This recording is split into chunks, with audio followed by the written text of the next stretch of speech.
देवाचा निर्मिती मागचा जर हेतू उद्देश तुम्ही पाहिला असेल तर कुटुंब, फॅमिली सगळं निर्माण केलं, सृष्टी निर्माण केली, तारे सूर्य चंद्र ग्रह समुद्र असंख्य गोष्टी निर्माण केल्या। परंतु निर्माण केल्यानंतर मानव निर्माण केला, त्याला अनुरूपशी सहकारी निर्माण केली आणि त्यांना असं म्हटलं की ते एक देह होते। एक देह म्हणजे मेड फॉर इच अदर, म्हणजे दोघांपैकी एक जर कमी असेल तर पॅरालाइज। दुसऱ्या भाषेमध्ये एक देह म्हणजे काय माहिती का, एखादा शरीराचा भाग जर नसेल तर जसं पॅरालाइज जीवन जगावं लागतं तसं पतीचं आणि पत्नीचं जीवनामध्ये अस्तित्व आहे. पती पत्नी. आणि म्हणून जेव्हा देवानं मानव निर्माण केला तर एक शब्द देव बोलला की तो एकटा असावं हे बरं. बघा, एखाद्या व्यक्तीला जर विचारलं तू कसा आहेस, त्याला किती भारी जॉब असू द्या, तो दिसायला किती सुंदर असू द्या, त्याचं किती नाव लौकिक, त्याला बसत नाही. ते पोरं पळापळी करतो, एकदम शांत असू द्या, किती पळापळ पळापळी त्या पोरांवर सगळं बोलत, सगळं काही त्याच्याकडे भरपूर असतं. परंतु बघा, सगळं असलं ना तरी त्याला कळतं की नाही, काहीतरी माझं कमी आहे. आणि देवानं पण पाहिलं, सगळं दिलं, अधिकार दिला, पावर दिली, सामर्थ्य दिलं, सगळं दिलं. आणि कमी पण दूर करण्यासाठी त्यानं स्त्रीची निर्मिती केली. आणि स्त्रीची निर्मिती करून पुरुषाच्या जीवनाची कमतरता, थोडक्यामध्ये आमचे ब्रदर ऑगस्टिन यांची कमतरता सिस्टर जय स्त्रीच्या द्वारे पूर्ण झाली. ते परफेक्ट झाले. आणि येताना तर बघा, जसं काही नवीन नवरा किती छान वाटत, कलवऱ्या पण त्यांनाही बरं वाटलं की चला मम्मी पप्पाच्या लग्नात आम्ही हजर आहोत. किती सुंदर आहे. विचार करा, ज्या दिवशी पहिला विवाह झाला तिथं देव हजर होता, देव त्या ठिकाणामध्ये हजर होता. ज्यावेळेस प्रभू येशू ख्रिस्त या पृथ्वी तलावरती आला त्यास पहिला चमत्कार हा सुद्धा परिवारच आहे, लग्नच. लग्नामध्ये तो हजर राहिला आणि त्या लग्नामध्ये अनेक चमत्कार तो करू शकला असता, पण सगळ्यात पहिला चमत्कार त्याचा कोणता, तर काना गावामध्ये त्याची उपस्थिती. काना गावात उपस्थित राहिला आणि त्यांच्या लग्नातली कमतरता त्यांनी दूर केली.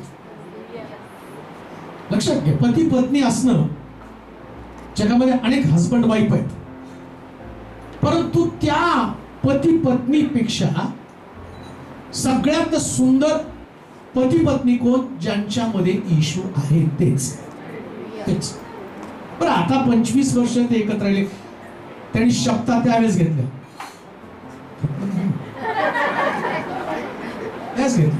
आता आपण रिमाइंड करणार बरं का, त्यांना आठवण करून देणार.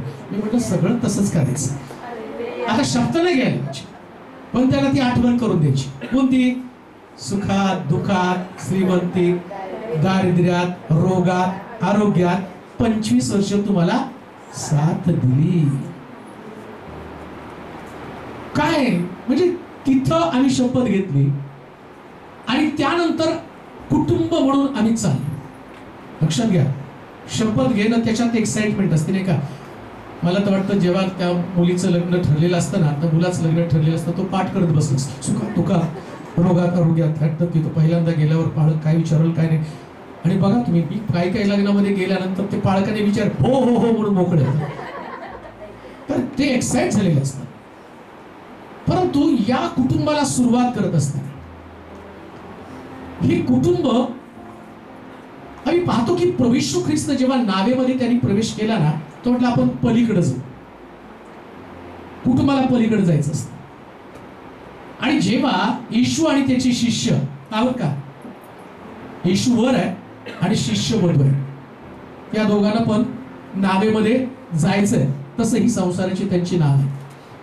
आणि या नावेमध्ये जेव्हा त्यांनी 25 वर्षापूर्वी शपथ घेतली एकमेकाला अनुसरण्याचं, एकमेकावर राहण्याचं, प्रेम करण्याचं, परंतु एक शरीर राहणं फार कठीण असतं.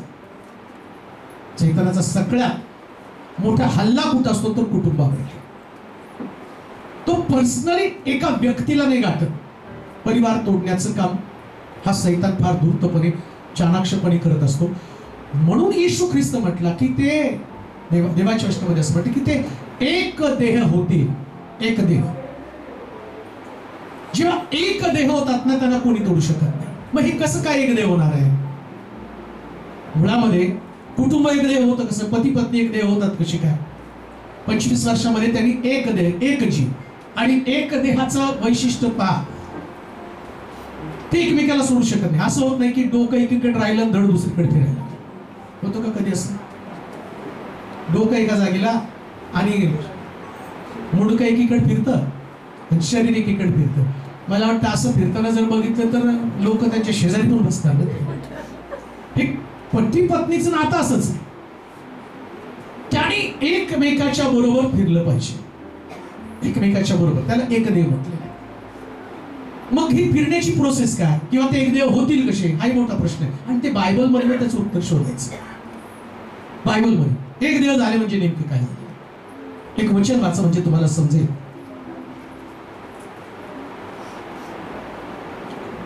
कलेसिकराचं पत्र त्याचा 2रा अध्याय आणि 12 पासून 16 पर्यंतची वचन. तुमचा बाप्तिस्मा झाला तेव्हा, कलेसी 3रा अध्याय 12 पासून, तेव्हा तुम्ही देवाचे पवित्र व प्रिय असे निवडलेले लोक आहात. म्हणून करुणायुक्त हृदय, ममता, सौम्यता, लीनता, सहनशीलता धारण करा. एकमेकाचे सहन करा. आणि कोणाविरुद्ध कोणाचे गाराणे असल्यास आपसात क्षमा करा. प्रभूने तुम्हाला क्षमा केली तशी तुम्हीही करा.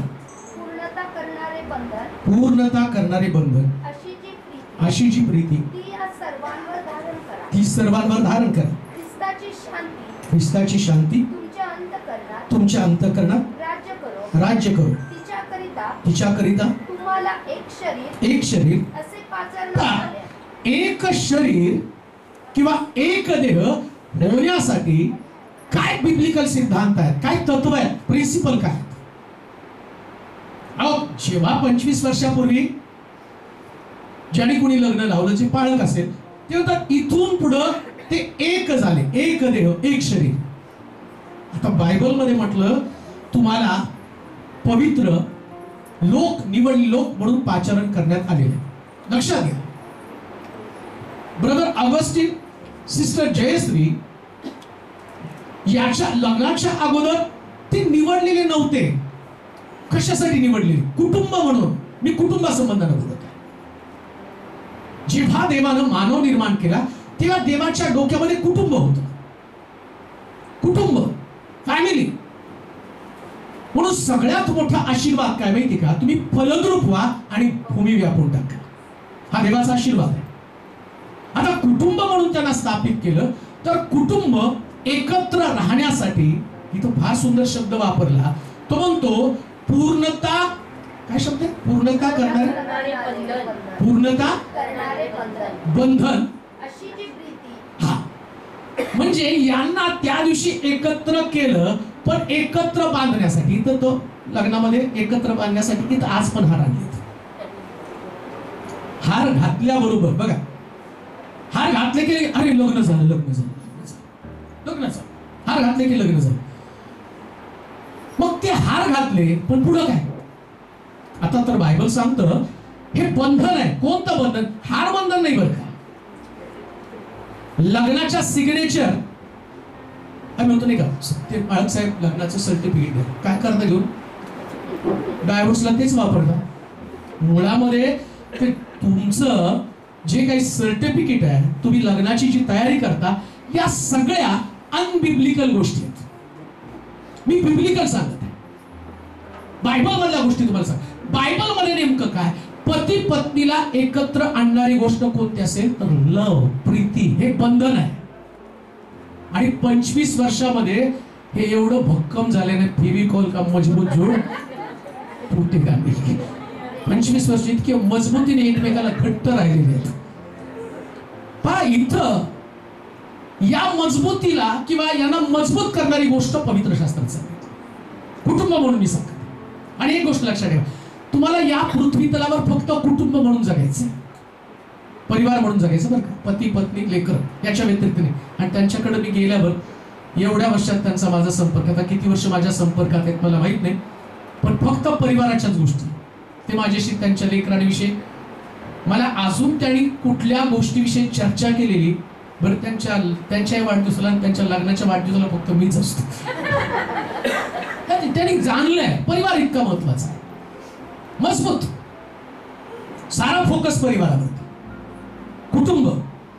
बरं, कुटुंब टिकवून ठेवण्यासाठी असं म्हटलं की जे बंधन किंवा एक शरीर तुम्ही राहायला पाहिजे. पती पत्नीने एक शरीर राहायला पाहिजे, तरी शेवटपर्यंत एक असलं पाहिजे. मग कसं एक राहणार आहे? आता जेव्हा एकता येते ना, तेव्हा तिथं तोडण्याचा पण प्रयत्न असतो. एकता कशासाठी सांगितलं बायबलमध्ये? एकता कारण तुम्हाला विभक्त करणारे अनेक गोष्टी असतात. पती पत्नीला, कुटुंबाला विभक्त करणारे अनेक गोष्टी असतात. मग कोण विभक्त करतं? 25 वर्षानंतर त्यांनी असंच राहिलं. आणि आता सूरज म्हटला 50वा वाढदिवस, पण कारण आम्हाला परत जेवायचं नाही. तर तुमचं तुम्ही बघून घ्या.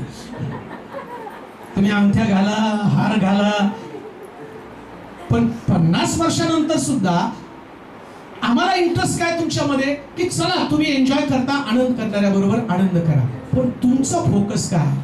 आज 25व्या वर्षी आम्ही जसे आहोत तसं विवाहाच्या 50 वर्षानंतर आम्ही तसेच प्रभूच्या वचनामध्ये, इथं असं लिहिलंय खाली, काय वचन तुमच्यामध्ये असं लिहिलंय बघा बरं खाली, पूर्णता करणारे बंधन, अशी जी प्रीती सर्वांवर धारण करा. ख्रिस्ताची शांती तुमच्या अंतःकरणात राज्य करो. तिच्याकरिता तुम्हाला एक शरीर असं पाचारण्यात आलं आहे. कृतज्ञ असा. त्या गोष्टी आहेत त्याच्यामध्ये, पण त्याच्यात महत्वाची गोष्ट ख्रिस्ताचे वचन तुम्हामध्ये. कोणामध्ये? पती पत्नी. मी तुमच्याविषयी बोलत नाही, आता नवरा बायकोशी सांगतो. त्यांना एकत्र ठेवणारी गोष्ट कोणती? किती पण भांडण होते. आता बघा काय होतं, नवरा बायकोची भांडण झाली की ते कुठं एक पहिली पाळ असते. पालक साहेब ते अशी वागतात. आता पालकाला मोठा प्रश्न पडतो, कुणाची बाजू घ्यावी? प्रश्न पडतोच. परंतु तुमची इतकं सुंदर बायबल आहे, त्याच्यासारखं मार्गदर्शन. तुमचे वाद जर असतील, काय लिहिलं हो तिथं? आणि एकमेकाचे सहन करा. आणि कोणाविरुद्ध कोणाचे गाराणे असलं क्षमा करा. बघा, पालकाकडे पण जायचं. पण पालकाला प्रॉब्लेम आहे, यावर एकटं या, दोघं यायचं नाही. दोघं आलं तर मग तुम्ही मेंबरशिप कॅन्सल करा, दुसरं चर्च गाठा. पालक काय आमची बाजूच घेत नाही, एकटं यायचं. मग आता ते कधी आले नाहीत बरं का, दोघांनी पण एकमेकाच्या कधी तक्रारी केल्या नाहीत. चर्चमध्ये कोण करत पण नाही, केलं तर मी करत नाही तक्रार. पण काय घडतं, समजा तुम्ही तिथं गेला, प्रत्येक व्यक्ती हा चुकणार आहे आणि त्याचं गायडन्स, त्याचं मार्गदर्शन हे चुकणार आहे. परफेक्ट फक्त देवाचं वचन, परफेक्ट फक्त देवाचं वचन. म्हणून कुटुंब म्हणून जगताना देवाच्या वचनाचं मार्गदर्शन तुम्ही दोघं एकमेकाला द्या. अजून एक गोष्ट तुम्हाला सांगतो, जगताना फक्त तुमचा परिवार, तुम्ही आणि देवाचं वचन याच्या व्यतिरिक्त तिसरं काहीच घेऊन जगू नका. का तर तुम्हाला तुमचा परिवार स्वर्गामध्ये द्यायचा. मुळामध्ये परिवार देवानं यासाठी स्थापित केला की परिवारानं देवाला बिलगुन राहा, परिवारानं देवाला बिलगुन राहा. म्हणून म्हटलं ते एक देव होतील. परंतु उपदेशकाच्या पुस्तकामध्ये काय म्हणतो तो, एक जाईल 1000ला जिंकेल, दोघं जातील 10,000ला जिंकतील, आणि 3 पदरी दोर. 25 नंतर 50 संबंधाने सांगतो तुम्हाला. 25 वर्षापर्यंत त्या दोरानं एकवट ठेवलं, ज्याच्या संबंधाने जो सृष्टीच्या निर्मितीच्या वेळेस आदाम हवेच्या वेळेस हजर होता, काना गावात जो हजर होता, आणि आजही वचनाच्या द्वारे तुमच्यामध्ये हजर आहे. 50 वर्षानंतर पण तोच हजर असणार आहे. का? तो तुम्हाला एकत्र ठेवतो, एकत्र ठेवतो. कुटुंबाला एकत्र ठेवण्याचं काम देव करत असतो. म्हणून लक्षात ठेवा, हजबंड वाईफ, नवरा बायको, कुटुंब आणि कुटुंबातली लेकरं, या सगळ्यांमध्ये देवाच्या वचनाची भरपुरी आवश्यक आहे. का देवाच्या वचनाची भरपुरी? सिक्वेन्स जरी तो उलटा पालटा असला ना, तर या सिक्वेन्स मध्ये तुम्ही वाचताना तुम्हाला कळल की खाली आले, पण त्याच्या अगोदर काही गोष्टी सांगितलेल्या. 13 वचन वाचा बरं. 13च का किती वचन? 12 13 वचन. एकमेकांचे सहन करा. 13 एकमेकांचे सहन करा. एकमेक नाही 12 पासून. तेव्हा तुम्ही देवाचे पवित्र व प्रिय असे निवडलेले लोक आहात. म्हणून करुणायुक्त हृदय, ममता, सौम्यता, लीनता, सहनशीलता. आता पहिली गोष्ट विवाहासाठी आवश्यक असतं हृदय. नाही का? पहिल्यांदा ज्यावेळेस एकमेकाला पसंत केलं जातं तर हम दिल दे चुके ते असत. आता तसंच झाले. सांगितलं त्यांनी मला कानात.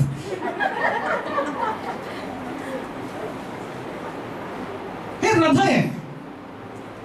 पती पत्नीसाठी आवश्यक किंवा मुलीला पत्नी बनण्यासाठी आवश्यक असतं हृदय आणि मुलाला सुद्धा पती बनण्यासाठी आवश्यक असतं हृदय. म्हणून तिथं आम्ही पाहतो पाळत पण पहिल्यांदा वारंवार विचारत असतो, बाई तुला पसंत आहे, बाबा तुला पसंत आहे, कारण त्यांची पसंती घेतल्याशिवाय पुढे जातच नाही.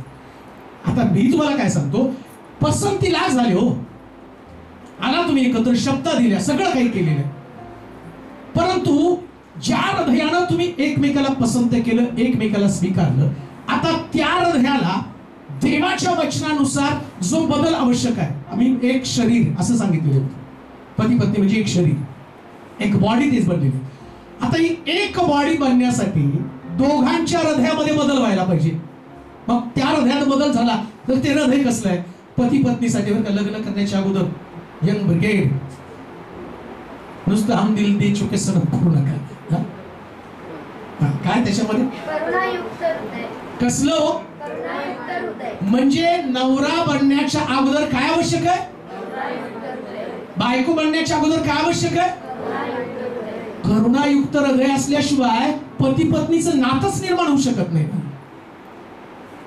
एक शरीर होणं म्हणजे काय की तुम्हाला तुमच्या शरीराविषयी, आता बघा, करुणायुक्त हृदय आपल्या शरीराचे चोचले, तुम्हाला जे पाहिजे ना, काय जे आवडतं ते सगळं आपण आपल्या बॉडीला देतो. जी वस्तू तुम्हाला पसंत पडली या ठिकाणामध्ये. बघा, यांना मला वाटतं ही असिस्टंटची का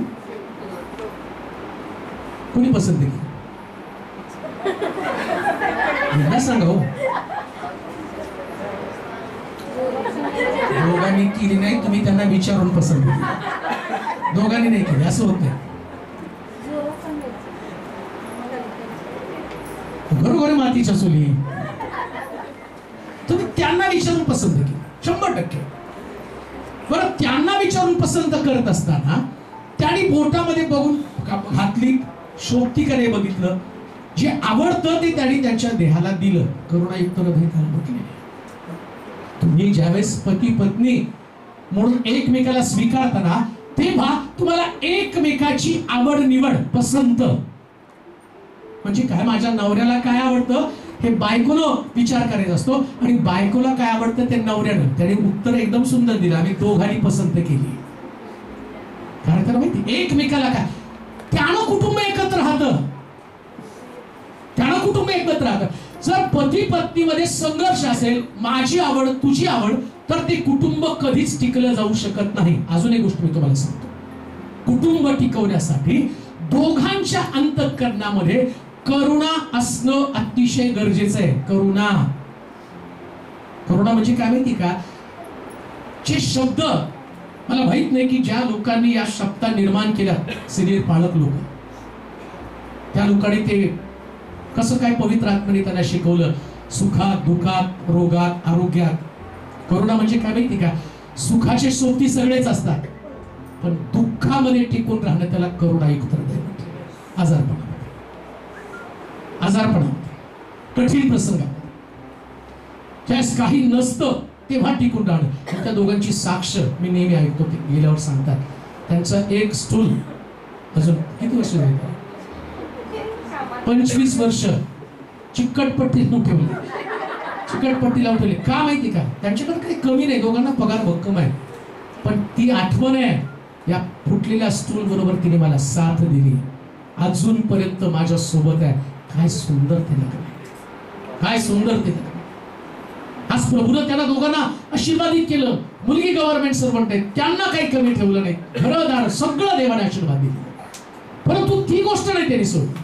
त्यामुळे नाही, हा स्टूल आणण्यासाठी कितीतरी लांब गाडीमधनं उतरून, ट्रेनमधनं उतरून मी चालत चालत गेलो आणि आमच्या संसारातला हा पहिला स्टूल. काय सुंदर आठवणी जपून ठेवल्या, काय सुंदर आठवणी जपून ठेवल्या. चांगल्या परिस्थितीचं विश्लेषण करत बसता बसता आम्ही प्रभूनं वाईट परिस्थितीमध्ये त्यांनी ती ठेवली गोष्ट, त्यांच्या पत्नीने त्यांना, जयश्रीने त्यांना साथ दिली आणि इथपर्यंत त्यांचा प्रवास झाला. लक्षात घ्या, हे हृदय, पती पत्नीचं हृदय जे ना, या हृदयामध्ये करुणा आणि ममता याची विपुलता असली पाहिजे. 25 वर्षानंतर नुसतं जगायचं म्हणून जगू नका, कुटुंब म्हणून. हा सुंदर इतकं त्या कलेसीकराच्या पत्रामध्ये इतक्या कुटुंबासाठी आवश्यक असणाऱ्या इतक्या भारी भारी गोष्टी सांगितल्या गेलेल्या आहेत ना. त्याच्यामध्ये जर तुम्ही बघितलं तर असं म्हटलं, कृतज्ञ असा. काय कृतज्ञ या शब्दाचा अर्थ? म्हणजे थँक्यू म्हणा एकमेकाला, म्हणून मी त्याला थँक्यू म्हणेल. मी म्हणलं मी कुठलीच गोष्ट अनबिब्लिकल करत नाही. मला माहिती सगळ्या गोष्टी बिब्लिकल असल्या पाहिजे. आता काय केलं पाहिजे नेमकं, कोणती गोष्ट आवश्यक आहे? बायबल काय सांगतं माहिती का? या 25 वर्षाच्या प्रवासामध्ये, 25 वर्षाच्या त्यांच्या कुटुंबाच्या प्रवासामध्ये शास्त्र काय सांगतं माहिती का? तुम्ही कृतज्ञ असा. म्हणजे काय? ज्या गोष्टी एकमेकाबरोबर तुम्ही साथ देऊन इथपर्यंत आला, तर त्याचा अनुभव, त्याची आठवण करून एकमेकाला थँक्यू म्हणायला विसरू नका. म्हणजे तुम्ही कृतज्ञ. तुम्हाला आठवत आहे काय काय झालं ते दिवस की ज्या दिवसामध्ये ब्रदरला सांगितलं की मला चांगलं घर नव्हतं, माझं चांगलं राहणीमान नव्हतं, सगळ्या गोष्टी आम्ही कमी होत्या, परंतु या कमी परिस्थितीमध्ये त्यांनी दोघांनी एकमेकाला पसंत केलं, एकमेकाला स्वीकारलं. आणि या कमी परिस्थितीमध्ये जेव्हा ते इथं आले, कसल्या कसल्या परिस्थितीला तोंड दिलं, या सगळ्या गोष्टीचं विश्लेषण त्याने केलं. वाचा ते वचन परत एकदा. आणि करुणायुक्त हृदय, ममता, सौम्यता, अजून काय? सौम्यता, लीनता, सहनशीलता. या हृदया संबंधाने 3 गोष्टी: करुणायुक्त हृदय, ममता आणि सौम्यता आणि लीनता. आपण थोडं शांत राहिलं तर मलाही सांगता येईल. मला हृदया संबंधानं पती पत्नी आणि कुटुंब, मी नुसतं पती पत्नी संबंधाने बोलत नाही, मी बोलतो परिवारा संबंधाने. लक्षात घ्या, प्रत्येक परिवारामध्ये लीनता आणि सहनशीलता अतिशय आवश्यक आहे.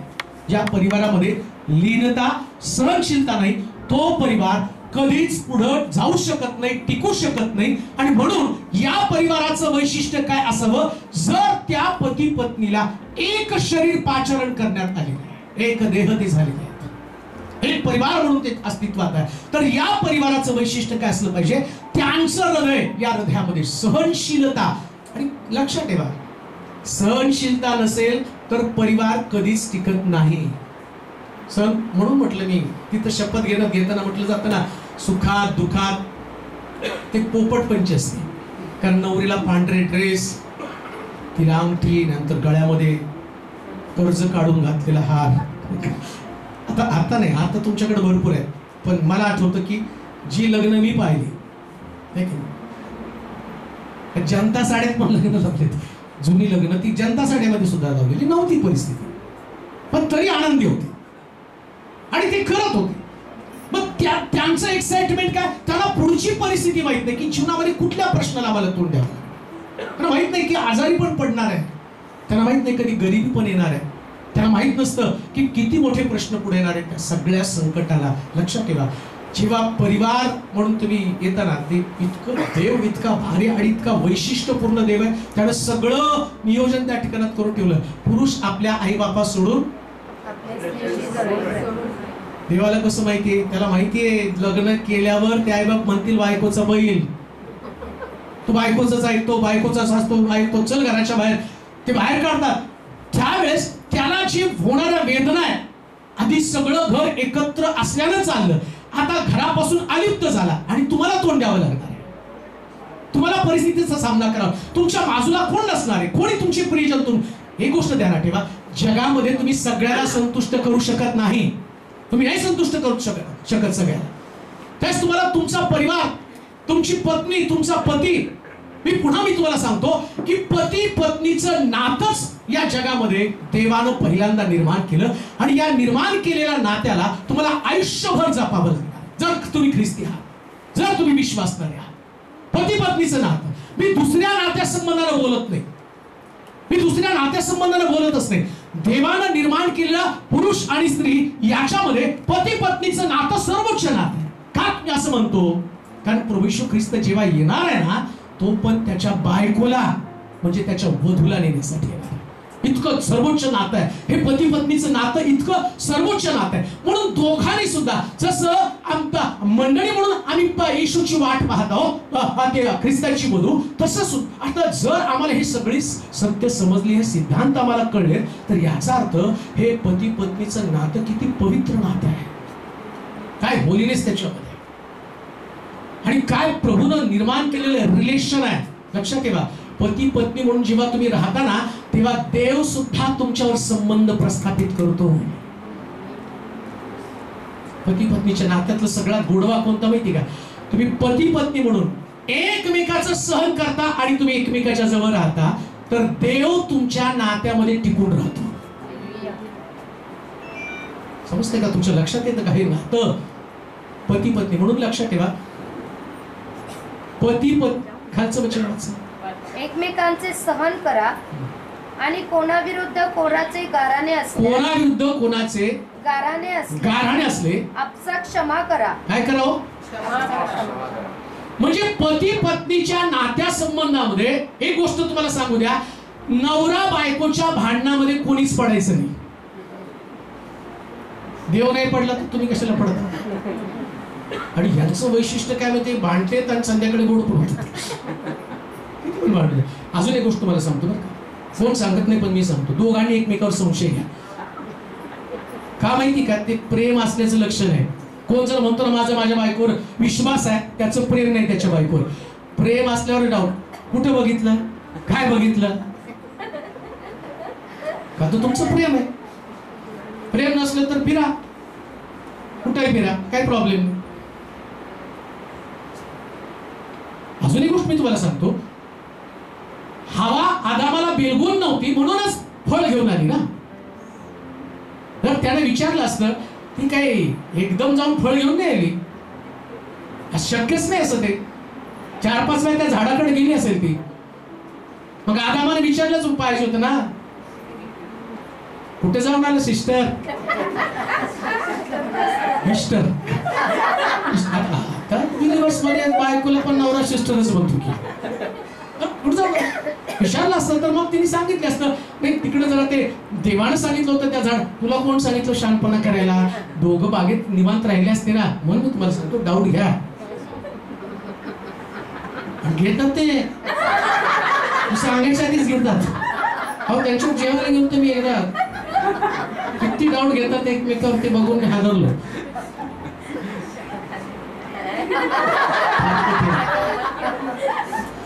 पण खूप प्रेम करते तुमच्यावरती तुमची पत्नी, म्हणून डाऊट घेते. त्यांना अजूनही वाटतो त्यांचा नवरा ऋतिक रोशन. खूप छान आहे हे, असलं पाहिजे पती पत्नीमध्ये.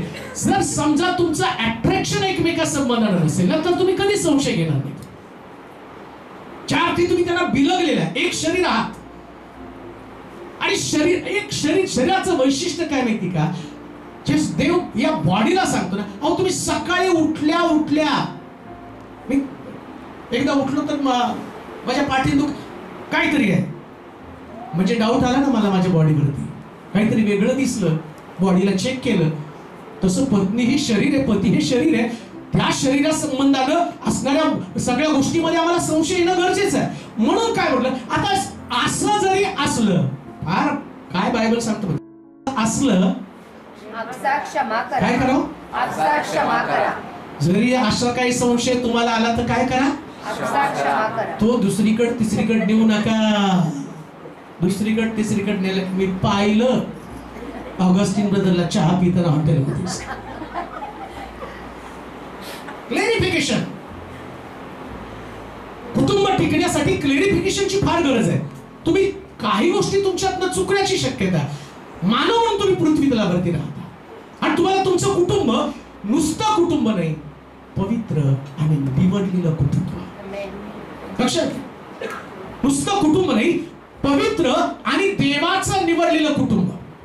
मी देवाच्या निवडलेल्या कुटुंबासंबंधाने बोलत, म्हणून याच्यामध्ये काही गैर नाही. वाचा वाटते लक्षात. एकमेकांचे सहन करा आणि कोणाविरुद्ध कोणाचे गाराने असल्यास आपसात क्षमा करा. आपसात क्षमा करा. प्रभूने तुम्हाला क्षमा केली. कशी क्षमा केली तशी. कोणी? प्रभूने तुम्हाला क्षमा केली तशी. आता प्रभूनं क्षमा केली तशी तुम्हाला क्षमा. क्षमा म्हणजे अंगठे धरायला लावणं किंवा ती बायको म्हणते 2 दिवस तुम्हाला जेवण देणार नाही, ती क्षमा नाही. क्षमा म्हणजे आम्ही पापी असताना सुद्धा त्यानं कुठल्याही गोष्टीची स्मरण न करता सर्व गोष्टी विस्मरून गेला आणि आम्हाला परफेक्टपणे पुन्हा आपल्याशी कवटाळलं. तसं पती पत्नीचं नातं आहे. बायबल सांगतं काही चुका एकमेकासंबंधाने होण्याची शक्यता आहे, पण मोठ्या मनाने एकमेकाला क्षमा करा. नुसतं पती पत्नीला पण मी सांगत नाही, त्यांची लेकरं पण आहेत, लेकराने पण क्षमा. आता तुमचे विचार प्रत्येक वेळेस ते पूर्ण करतीलच असं नाही. एक जनरेशन गॅप तुमच्यामध्ये 100%. आणि जेव्हा लेकरं मोठी होतात ना, तेव्हा त्यांना ज्या पद्धतीचे विचार आई वडिलांचे अगोदर त्यांचे विचार पण असेच होते. ते काही असं नाही का. परवा कोणतरी दुकानामध्ये आम्ही गेलो होतो.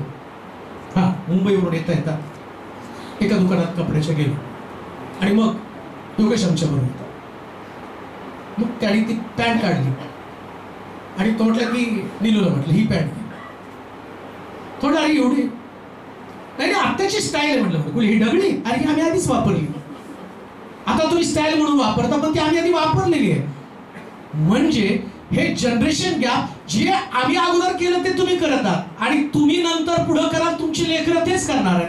म्हणून या सगळ्या गोष्टीची मॅच्युरिटी लेकरांमध्ये पण आली पाहिजे, अंडरस्टँडिंग आलं पाहिजे. कुटुंब म्हणून त्यांच्यामध्ये त्यांची मेंटॅलिटी बदलली पाहिजे की नाही. जसं उपदेशक म्हणतो, या पृथ्वी तलावर नवीन असं काहीच नाही, जे झालं तेच पुन्हा पुन्हा होत आहे, घडलेल्या गोष्टी परत घडत आहे. मग हे सगळं घडत असताना थोडंसं परिवार म्हणून बसून मनन चिंतन करायचं. कोणीच कोणाविरुद्ध बंड करायचं नसतं. संध्याकाळी बसून एकत्र बसून विचार करायचा, ही माझी आई आहे, हे माझे वडील आहे, ही माझी पत्नी आहे, हा माझा पती आहे. या सगळ्याचं विश्लेषण करून बायबल सांगतं अंतःकरणातनं क्षमा करायची. का? कारण तुम्ही देवाचं निवडलेलं कुटुंब आहात. सुरुवातीचं वचन जर तुम्ही असलं तर काय म्हटलं? तुम्ही देवाचे पवित्र. कसे हो? पवित्र म्हणजे काय शब्द आहे तो? पवित्र ही कपड्यातनं नसती बरं का. पवित्रता, पवित्र या शब्दाचा अर्थ वेगळे केले गेले. मग जगात असं आहे तुमच्यामध्ये, जगात भांडणं आहे, जगामध्ये लेकरं आई बापाला सोडून आणि वेगळं वागत आहेत. तुम्हाला तसं करता येत नाही. तुम्ही निवडलेले आहात, तुम्ही देवाचे लोक आहात. तुम्हाला देवानं पाचारण केलेलं आहे. तुमच्यामध्ये देवाचं वचन आहे म्हणून त्याच्या खाली बोललं देवाचं वचन तुमच्यामध्ये भरपूर राहो. देवाचं वचन जर भरपूर राहिलं ना तर बंड करणारी परिवारामध्ये कोणी नसतं. प्रत्येक व्यक्ती त्याच्यामध्ये अंडरस्टँडिंग, समज असते, सहनशीलता असते, नम्रता असते, लीनता असते. जर परिवारामध्ये अंडरस्टँडिंग नसेल तर तो परिवार एकत्र कधीच राहू शकत नाही. मी परिवारासंबंधाने बोलतो, लक्षात ठेवा. तुम्ही जर देवाच्या वचनामध्ये वाचलं परिवाराची ताकद, ऐका बरं का, परिवाराची ताकद काय? 12 कुळ आहेत शास्त्रामध्ये, 12 कुळ आहेत. आणि पवित्र शास्त्रात ते लिहिलं 12 वंशाचे 12,000 निवडलेले लोक स्वर्गामध्ये 1,44,000 हे स्वर्गामध्ये असतील. म्हणजे एका कुळातनं 12,000 लोकांनी शुद्ध जीवन जगलं, पवित्र जीवन जगलं.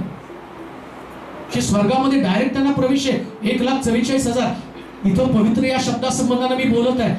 देवाचं पावित्र्य काय माहिती का? तुमच्या परिवारामध्ये देवाच्या वचनानुसार तुम्ही जीवन जगण्याचा करार करता, हे देवाचं पावित्र्य आहे.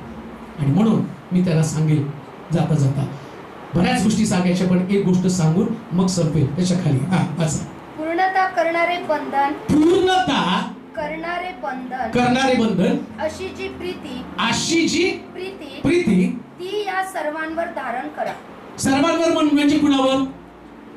अंजलीला, अजून जेनिफर, ऑगस्टिन, एवढ्यांचंच बरं का. आणि माझा पण संबंध एवढ्याशीच आहे, तुमचा नाही.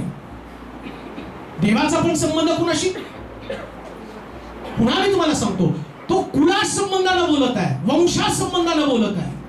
जेव्हा देव ही संकल्पना येते ना, आम्ही पाहतो देव पर्सनली, ठीक आहे मंडळीचे तुम्ही भाग आहात, पण देवाचं अट्रॅक्शन काय, परमेश्वराचं आकर्षण काय? तर परमेश्वराचं आकर्षण फक्त कुटुंब आहे. आणि म्हणून नोहाचा परिवार का वाचला?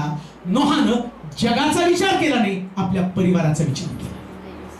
आपल्या परिवाराचा सगळ्यात सर्वोच्च स्थानी काय असलं पाहिजे? तर परिवार सगळ्यात सर्वोच्च स्थानी असला पाहिजे. माझा परिवार वाचला पाहिजे. मग या परिवाराला तुम्ही कसं वाचवणार? फार सुंदर म्हटलं त्याने, पूर्णता करणारे बंधन अशी जी प्रीती ती या सर्वांवर धारण करा. लक्षात घ्या, जर तुम्हाला परिवार म्हणून पूर्ण व्हायला पाहिजे, कुटुंब म्हणून पूर्ण व्हायला पाहिजे, देवाच्या वचनाची पूर्णता तुमच्यामध्ये यायला पाहिजे, तर असं म्हटलं, पूर्णता धारण करणारी देवाची प्रीती. माझं परत वचन, पूर्णता करणारे बंधन अशी जी प्रीती ती या सर्वांवर धारण करा. म्हणजे तुम्ही एकमेकाला एकत्र बांधून कसं ठेवणार आहात, परिवार म्हणून एकत्र कसं बांधणार आहात. तर असं म्हणतात की ही सगळी फुलं आता खूप सुंदर दिसतात, किती छान दिसतात, पण एक जर फुल असतं तर एवढं छान दिसलं नसतं सगळ्याला एकत्र. मग याला गुंफलंय कोणी एका धाग्यानं. मी तर म्हणतो sister Jayashree, brother Augustine, Jennifer, अँजलीला ही वेगळी फुलं होती, यांना प्रीती नावाच्या धाग्यानं एकत्र बांधलं आणि म्हणून ते सगळ्यात सुंदर दिसत आहे. तेच प्रेम प्रत्येकामध्ये असलं पाहिजे, परिवारामध्ये. पुन्हा मी तुमचा फोकस तुमचा परिवारामध्ये जितका टाइम स्पेंड करता येईल तुम्हाला, एकमेकासंबंधात जास्तीत जास्त वेळ टाइम स्पेंड करा. आणि ती गोष्ट चांगली आहे. लेकरांना पण ते, आता तिला तर विचारायला कुठं टाकलं होतं? हिला पाचगणी ते करून आली बिदरला, रिटर्न आले ना. का तर परिवाराचं अट्रॅक्शन कसं असतं, कुटुंब प्रेम नाही राहू शकत एकमेकाला सोडून. लक्षात ठेवा, असा परिवार जगला पाहिजे ना. परिवारातल्या लोकांना एकमेकाला पाहिल्याशिवाय बरं सुद्धा वाटलं नाही पाहिजे. तुम्हाला माहिती का, हाबेलाचा वध कायनानं का केला? का आदामाचं कुटुंब तुटलं? कारण या दोघांमध्ये प्रेम नव्हतं. पण पुन्हा मी तुम्हाला सांगतो, आता परिवार म्हणून मी बोलत असताना एक गोष्ट मी तुम्हाला सांगतो, तुम्ही सगळे इथं एकत्र बसून शांतपणे देवाचं वचन ऐकता, याचं कारण माहिती का? ख्रिस्तानं तुमच्यावर केलेली प्रीती. आणि या प्रीतीमुळं तुम्ही एकत्र राहून शांतपणे प्रभूकडे, मी म्हणतो ते ख्रिस्ताचं प्रेम यांच्यामध्ये राहिलं तर मी म्हणतो विवाहाचे अनेक वर्ष अशाच पद्धतीने ते आशीर्वादाचं जीवन जगतील. म्हणून त्याच्यामध्ये शेवटी काय म्हटलं, वाचा बरं, पूर्णता करणारे बंधन अशी जी प्रीती ती या सर्वांवर धारण करा. ख्रिस्ताची शांती तुमच्या अंतःकरणात राज्य करो. तिच्याकरिता तुम्हाला एक शरीर असे पाचारण्यात आले. म्हणजे तुमचं लग्न कशासाठी लावलंय? नाही, तेच शब्द, ख्रिस्ताची शांती तुमच्या अंतःकरणात राज्य करो. म्हणून तुम्हाला देवाने एकत्र आणलंय. आणि लग्नानंतर शांती सुटते. विवाहानंतर सगळ्यात मोठा प्रॉब्लेम काय? शांती. बरं, तुम्हाला एकत्र कशासाठी आणलं? बायबल काय सांगतं? शांतीसाठी तुम्हाला एकत्र आणलंय. म्हणजे याच्या अगोदर तुम्ही वेगवेगळे फिरत होते, त्यास तुमच्या मनामध्ये शांती नव्हती. होती चांगली नोकरी, पण शांती नव्हती ना. पण म्हणतात पोराचं लग्न लावलं तेव्हा शांत झालं बाबा, तोपर्यंत घर डोक्यावर घेतलं होतं तेव्हा. आणि आता बायबल काय सांगतं माहिती का? पती पत्नी एकत्र येतात तेव्हा एकत्र येण्याच्या द्वारे त्यांच्यामध्ये ख्रिस्ताची शांती असावी, याच्यासाठी कुटुंबाची स्थापना केली. पहा, जर परिवार एकत्र राहून प्रीतीनं एकत्र राहिला तर जगाला शांतीची गरज लागणार नाही. परिवारात शांती तर जगात शांती, परिवारामध्ये शांती तर मंडळीमध्ये शांती, परिवारामध्ये शांती तर समाजामध्ये शांती. म्हणून शांतीचं सूत्र दोघांच्या अंतःकरणामध्ये, त्यानंतर लेकरांच्या अंतःकरणामध्ये जर काय असेल, तुमची निवडच निवड कशासाठी केली? जेनिफरला त्याचप्रमाणे अँजेलिनाला या घरामध्ये कशासाठी पाठवलं? त्या लेकरांना पाहिल्यावर आई वडिलांचं मन शांत झालं पाहिजे, त्यांचं वर्तन तसं असलं पाहिजे. त्यांना बघितलं त्यांचं सगळं विसरून गेले पाहिजे नाही का. आता मला तर माझ्या गावावरून आलं तर तिला शांत झोप लागते. म्हणजे तू गेला ना मग मला 4 दिवस झोप लागत नाही. आणि मग दाखल ती होती की मला असं वाटतं तू गेल्यावर मग मी मेले तर मग तुझं तोंड कसं बघेल. अगं तू मरत नाही. तिचं मनाची शांती सारखी तुटलेली असते मी गावाला. पण तिला मी आल्यावर आता तिला का वाटतं की मला पाहिल्यावर शांत वाटतं? एक क्रिएटिव्हिटी असते. प्रभूची शांती जर तुमच्यामध्ये असेल ना, तुम्ही सगळे एकमेकाला पाहिल्यावर आपोआप डोळ्यातनं अश्रू येतील आणि कळेल तुम्ही आमची गरज होता. एकमेकाची गरज बना परिवार म्हणून. लक्षात ठेवा, जर परिवार म्हणून एकमेकाची गरज बनला तर मला तुम्हाला सांगू द्या, प्रभूच्या निर्मितीबद्दल प्रभूला सुद्धा आनंद वाटेल. याच गोष्टीसाठी प्रभूनं त्यांना एकत्र केलं. मी प्रभूला धन्यवाद देतो. पुन्हा तुम्हाला दोघांना कॉंग्रॅच्युलेशन करतो की 25 वर्ष, 1-2 वर्ष नाही. इझी नसतं बरं का, प्रीचिंग करणं सोपं आहे, हे फार कठीण असतं. पण त्याने ते करून दाखवले. टाळ्या बाजूला आपण प्रभूला धन्यवाद देतो.